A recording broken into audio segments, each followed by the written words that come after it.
choice mo? Converse. Bakit? Matibay. Bukod Saka pa maganda. doon. Saka kaedad ko yan eh. Yun lang? Batang 90s yun. Anong favorite pabango mo, ma? Ang favorite ko pabango sa Avon ay Ariana. Bakit yun? Bakit yun yung favorite mong pabango? Kasi ayun talaga ang pinaka pabango ng araw, mga Avon. Maganda sa katawan at magaling kumapit sa damit at malakas ang amoy ng Ariana. Kaya yun ang favorite kong pabango. Ate, anong favorite clothing brand mo? H&M is one of my favorite brand. Wow, bakit? Quality is super B and beautiful. Yun lang. lang.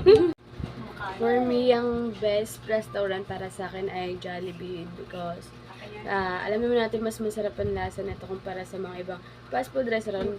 Depende rin sa panlasa ng ibang tao. Pero para sa akin, mas gusto ko yung juiciness ng chicken joy ng Jollibee, lalo na yung spaghetti.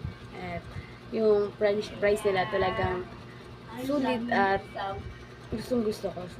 Ayun. Mga kuya, ano mas gusto nyo? Fisher Mall o Malabon City Square, yung MC? Ako muna. Siyempre, fisherman na ako. Ikaw, Kuya Lian. Fisherman. Bakit? Dahil malamig. Sa'yo, Kuya? Dahil marami na paglaro at malawak pa dun sa MC lang. Mga parang kasing laki lang ng bahay.